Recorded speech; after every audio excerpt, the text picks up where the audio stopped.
The NASCAR Cup Series race officially concluded from Gateway, and Denny Hamlin wins a wild and wacky and chaotic race at Gateway. What's going on, guys? It's Daniel, and welcome back to our video. I just got done watching NASCAR Cup Series some Gateway International Raceway, the Enjoy Illinois 300. We had quite a bit to talk about from this race. Let's go and talk about it. So, before the green flag drop in today's race, Justin Haley would have to go to the rear of the field for unapproved adjustments.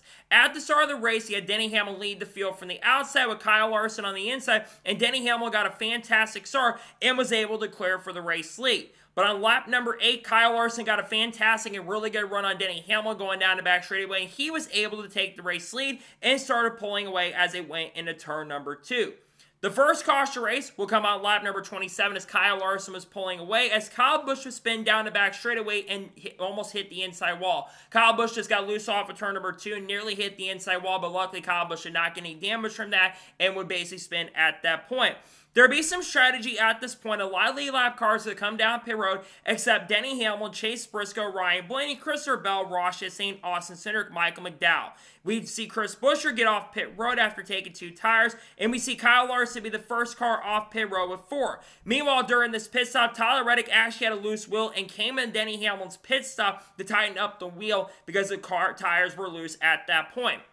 And then on the restart, you had Denny Hamlin lead the field from the outside with Chase Briscoe on the inside, and Denny Hamlin got a really strong restart and was able to clear for the race lead. Meanwhile, Kyle Larson got a blinding restart and would jump up many positions up front and would surge up the 4th on the first lap as tires mattered early. Then Chase Briscoe got a good run on Denny Hamlin on the next lap and was able to take the race lead. And then on lap number 36, the next caution race come out, unfortunately for one of the playoff contenders. Josh Berry would get turned by Chase Elliott going to turn number 1 and would hit the outside wall really hard, bringing out the caution. This one, unfortunately, in Josh Berry's day with a ton of damage. Chase just overcooked the corner a little bit. That's on Chase. Unfortunately, that'd be a tough break for him. And then on the restart, you had Chase Briscoe lead the field from the outside with Denny Hamlin on the inside, and Chase Briscoe got a fantastic restart and was able to clear for the race lead. But Kyle Larson was coming on those fresher tires. This car was becoming really, really strong and jumped up to second position. And Kyle Larson would challenge Chase Briscoe for the race lead at this particular point. Got to the inside but could not get by him as Chase Briscoe would come off the corner holding off a hard charging Kyle Larson and would win stage number 1 at Gateway, followed by Kyle Larson, Denny Hamlin, William Byron, and Ryan Blaney. Then during the caution, Chase Briscoe, Denny Hamlin, Ryan Blaney, Christopher Bell, Ross Chastain, Shane Van Gisbergen, Austin Cindric, most guys would come down pit road. This would hand the lead to Kyle Larson. On the restart, you had Kyle Larson lead the field from the outside with William Byron on the inside, and Kyle Larson got a fantastic restart and was able to clear for the race lead. And then on lap number 61 of the event, the next caution race come out for one of the guys who dominate early, that being Chase Briscoe, who would unfortunately have the right front tire locked up going into turn number 1, battling Daniel Suarez, and would get into Daniel Suarez, spinning Suarez really hard into the outside wall. He would get a ton of damage, and unfortunately because of this, he would go to the garage, and his day would come to a close. Then during the caution, most leaders would come down pit road except Kyle Larson, William Byron, Chase Elliott, Zane Smith, Tyler Reddick, and Eric Jones, and Shane Van Gisbergen. So then Bubba Wallace won the race off pit road. Chase Briscoe unfortunately had a terrible pit stop and lost a ton of ground, and Ty Gibbs got penalty for vehicle interference. And then on the restart, you had Kyle Larson lead the field from the outside with William Byron on the inside, and Kyle Larson once again got a fantastic restart and was able to clear for the race lead.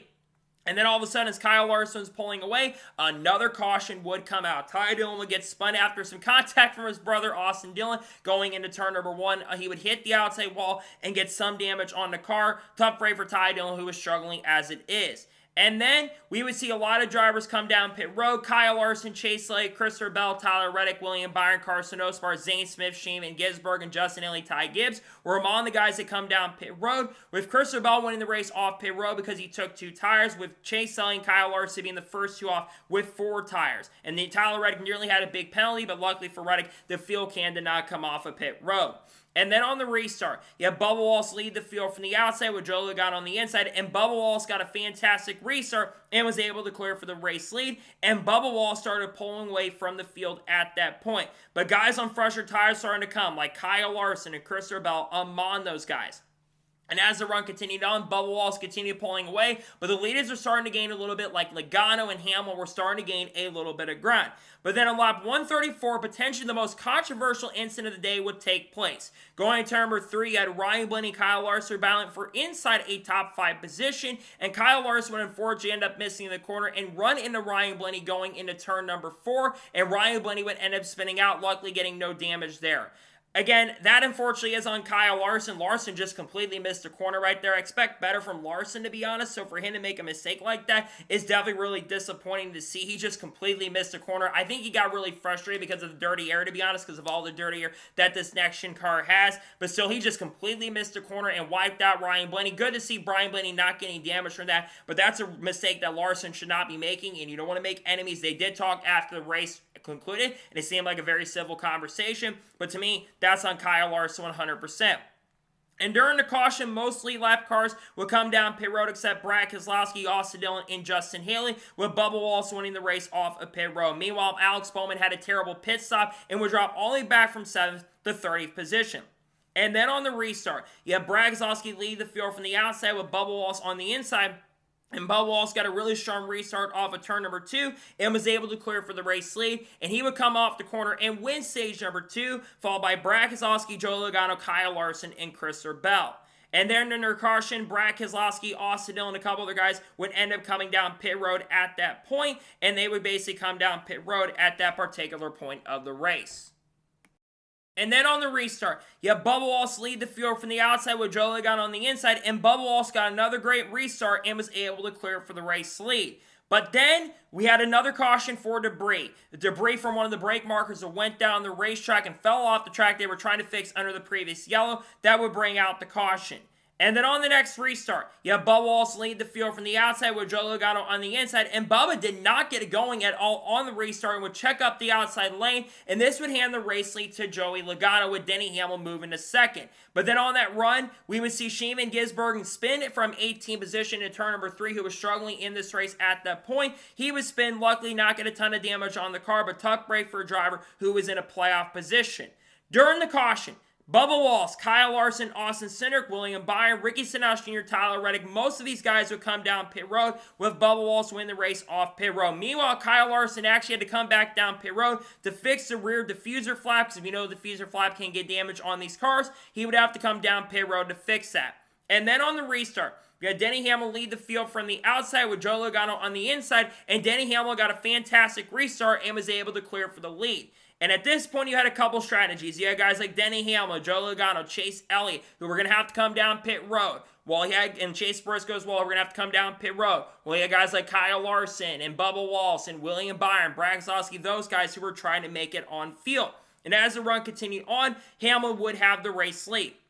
But then the guys on the strategy would come down pit road first. You had Chris Buescher, then the next lap Chase Briscoe, then Denny Hamlin, Joey Logano, eventually they came down pit road, and once that happened, Brad Keselowski would be the leader as the cycle continued on. But then all of a sudden, as the run progressed and continued on, with 33 to go, everything would change. Ty Dillon, unfortunately, would have a brake issue going down the front straightaway. He would hit the outside wall, bending the chance for the guys on field to basically have an opportunity to hang on and win, and Ty Dillon would get in the outside wall, bringing out the caution. Then during the yellow, most leaders that had not come down pit road would come, including Kyle Larson, Bubba Wallace, guys like that would basically come down, William Byron, Shimon Gisbergen, and all those guys would come down pit road, while guys like Brad Keselowski, Denny Hamlin, Chase Briscoe, Joe Logano would all stay out. And then on the restart with 25 to go, you had Brad Keselowski lead the field from the outside with Denny Hamlin on the inside. And Denny Hamlin got a fantastic restart on Chase Briscoe and those guys and was able to clear for the race lead. And Denny Hamlin would start pulling away from the field at that point as those guys on the fresher tires are trying to charge their way up to the front. But they would run out of time to get up there. As coming to the white flag of the event, Denny Hamlin had a near 1.7 second lead over Chase Briscoe. They would try to run him down. It would not be enough though, and Denny Hamlin would come off the corner for a 1.7 second lead and pick up his 5th win of the 2025 season. His first win in the Cup Series at Gateway, and his 59th career NASCAR Cup Series win, and advances to the round of 12 in these playoffs. What a great race for Denny Hamlin. Denny Hamlin ran up front all day long, generally had top 5 car most of the day, showed really strong pace and speed. I don't think Denny Hamlin had the strongest car in this field, but he definitely had a top 5 car for sure. Put together an unbelievable, great performance all day long. Back-to-back wins for Toyota. Also at the moment, pending post-race inspection, this is the 200th win for Toyota in NASCAR Cup history, becoming, I believe, only the 4th manufacturer in Cup history to reach that. So that's a massive milestone for him. For Denny Hamlin, with everything that's been going on with the lawsuit, among other things, this is a massive win for Hamlin to put pressure off of that. Congratulations, Denny Hamlin and the 11 team on picking up the win. So now we'll go ahead and take a look at the race results, and then we'll take a look at the standings after this race and talk about the race itself. So Denny Hamlin picks up the win. Chase Briscoe finishes second. A great comeback after the issues early in this race. He got a ton of points today as well. This 19 team has a ton of momentum. They've shown a lot of strong pace and really good speed throughout the year, and they're having a lot of great finishes now. A great run for Chase Briscoe. He finishes second. Chase Elliott finished third. Amazing run for Chase Elliott. They struggled early in this race, but they played strategy throughout the day and ran up in the top 5, top 10 quite a bit of this race. I don't know if they were going to be able to finish up front if not for the caution coming out, but a great run for Chase Elliott. A great bounce back run as well for the number 9 team. A great day, one of the best runs they've had at Gateway. He finished his third. Ryan Blaney finished fourth, probably the best Penske car on speed most of the day. Blaney had a really strong car at points. He did get spun by Larson, so a really good recovery for Ryan Blaney throughout the day. He had a good car, not a good enough car to win, but he finishes in fourth. Joey Logano finished fifth. I was really worried about this 22 car early in the race because he's running like 15, but they got that car up front inside the top 5, and Logano never really fell outside the top 5 once he got up there. Logano had a pretty good car today. A good run for Logano, one of the better runs he's had all year. Helps in the playoffs as well. He finished fifth. Really good run for Joey Logano. John Hunter Nemechek finishes sixth. Another top 10 run. I think that's back-to-back top 10s for John Hunter. A really solid day for John Hunter. Ran top 10 near the end of the race and scores a really strong 6th place finish. Great run for John Hunter Nemechek. Christopher Bell finished 7th. I think Bell had one of the strongest cars in the field. Unfortunately, lost a lot of track position with some of the field strategy and other things that cost him a shot at winning. He never really sniffed the lead throughout the day, but he did have a really good car. One of his better runs as of recently. A solid run for Bell. He finishes in 7th. Bubba Wallace finishes 8th. Bubba Wallace has continued to have a lot of really, really good runs as of late, and he's almost 40 or 45 points above the cutoff line at this point. He's been really strong throughout this season, having a career year at this point. He had one of the strongest cars. I really thought he was going to have a chance to pick up the win. He had a really good day, all things considered. He finished 8th. Great run for Bubba Wallace. Chris Buescher finished 9th, a solid top 10 run. Didn't have a great speed out there, but he does get a top 10 best finish for the RFK cars, so a solid speed for him. And Ty Gibbs gets a quiet top 10 run. Got that penalty early in the race, so nice recovery to score a top 10 in 10th. William Byron finished 11th. He ran inside the top 10 in majority of this event, but lost a lot of track position throughout the day, but he does get a top 15. Kyle Larson finished 12th. I think Kyle Larson probably had the fastest car in this race, but unfortunately with all the strategy that happened, some of the incidents at Ryan Blaney, it just kind of cost him a shot to overall go out there and contend for the win, which is a shame because I think this is one of the best races Larson had put together until the end. And I think Larson was going to be in position to maybe get a top 5 and not for that caution coming out, but Larson had a lot more speed than where the results showed. I think the speed is back in the 5 car, and I have confidence now going to Bristol because it's not a great track for Larson historically. He showed good speed. I know the finish isn't going to show it, but he does get a top 15 finish.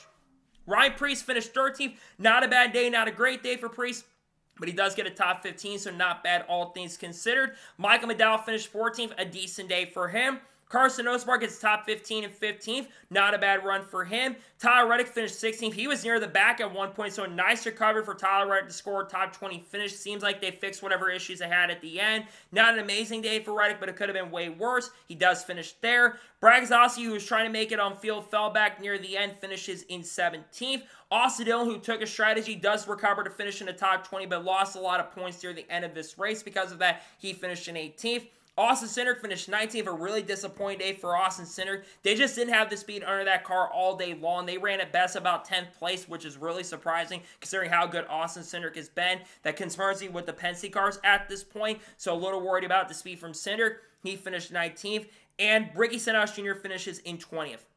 Eric Jones finished 21st. Kyle Busch, who struggled pretty much all day long, does finish 22nd. There's a lot of work that needs to be done with those RCR cars at this point. He finished 22nd because of that. AJ Allmendinger finished 23rd. Ross Chastain was up front early, got unfortunately bad positions because of track position. He finished 24th. Shane Van Gisbergen had a disastrous day for the most part, finishing 25th, so a decent finish considering how bad they generally ran, but he's pretty much now in a must-win situation at this point. Got spun out and does get a top 25, though. Alex Bowman finished 26th. Another terrible day for Alex Bowman, the only Hendrick car that did not sniff the front and or be a contender throughout the day. He was in the top 10 at points, and it looked like he might have been in position with field, but they just were terrible on pit road throughout the day and finished 26th because of that. Cole Custer finished 27th. Justin Haley finished in 28th. Cody Ware finished in 29th. Noah Gragson finished 30th. Riley Hurts finished 31st. Todd Gillen finished in 32nd. Zane Smith, who was up front early in this race, finished 33rd. Ty Dillon finished in 34th after the damage. Daniel Suarez finished in 35th.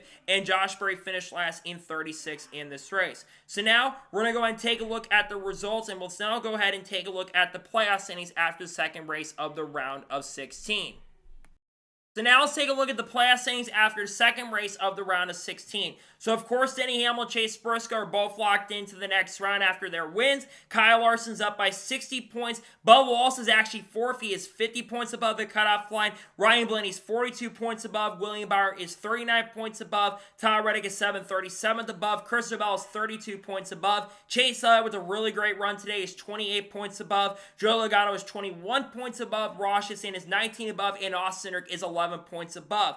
Currently below, you have Austin Dillon, who's 11 points below. Shane Van Gisbergen is 15 below. Alex Bowman with disastrous day, 35 below. And Josh Berry is 45 below. Looking at this point, I think Larson is going to be pretty much safe to get in. Bubba Wallace, I think, is safe as well, especially with how good they've both been at Bristol. I think they're both going to be good. Ryan Blaney, I know he's been hit or miss at Bristol times, but I think Blaney's perfectly fine. I worry about Ross Chastain a little bit because he's 19 points up. I also think Cindric's in trouble because Cindric has not been great at Bristol. And Logano, I'm so worried about Logano because Logano was 20 points up, but I don't think 20 points is enough at this point. I'm confident Chase is going to make it through because he's had a lot of good runs at Bristol as of late. I think Austin Dillon, SVG, Bowman, and Berry are the most likely four. They're going to go home after this race. I think they likely will be eliminated after today's race, unfortunately, at Gateway. So, that is going to talk. Let's talk about the overall race itself from Gateway. So, to be honest, I think this race a lot better than I thought it was going to be. I was not expecting there to be much passing at all because I did not think there was going to be a ton of tire fall-off in this race, and I did not think tires were going to matter because if you watch race historically at Gateway, tires have not really mattered. But I was definitely wrong on that front. Tires mattered in this race for sure, and guys on fresher tires could make passes, especially earlier in the runs.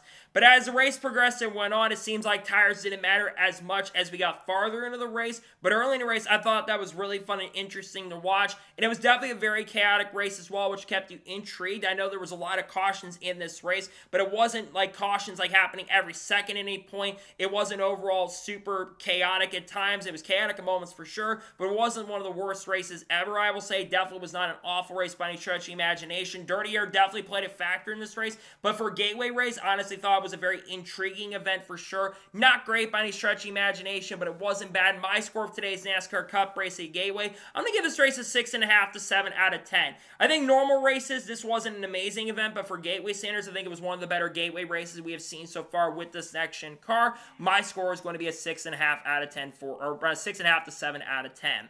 So, that is going to be before the NASCAR Cup Series race review from Gateway. I want to thank you guys for watching. Please subscribe to the channel. Notifications on so if I win a video, it does go live on my channel. Follow me on Facebook and Instagram and support me on Patreon as well. Let's go below that and comment your thoughts below on today's race. Your thoughts on today's race, let me know below. Let me know your thoughts in the comments below. And congratulate Denny Hamlin on picking up the win. Let me know your thoughts in the comments below. Tomorrow on the channel, we're going to have a NASCAR news video discussing news over the course of the last couple of days. We've got to talk about the Haas Factory team news that broke. We got to talk about, of course, some of the news that broke from earlier today. Talk about the sellout crap from Gateway. Talk about maybe some updates on the lawsuit if we get more of that here in the near future. And talk about some other big news that broke as well. We got a lot of content coming on people like Haley Deegan, Shane Van Gisbergen, Carl Edwards, Kurt Busch, Kyle Busch, Bubba Wallace, Ross Chastain, Sheldon Creed, Sam Mayer, Frankie Muniz, Cletus Safar on Dodge Ram. We got Bristol coming up this week on Tuesday Thursday, I'm doing my NASCAR Xfinity Series playoff predictions on the channel. Wednesday, we should have a NASCAR news video dropping as well. If any other major news breaks tomorrow, we'll discuss it live on the channel, and some fun content on the way for you guys as we do head into this week at Bristol for the cutoff race for the round of 16 and the opening of the playoffs as well for Xfinity. So anyways, like I said, I want to thank you guys for watching today's episode. I'll see you guys next time for more great, awesome NASCAR content and other motorsports content on the channel like this. Take care, everybody. We'll talk about Connor Zolch, Will Brown, Jack Perkins, and Brock Feeney, all this stuff too as well. Take care, everybody.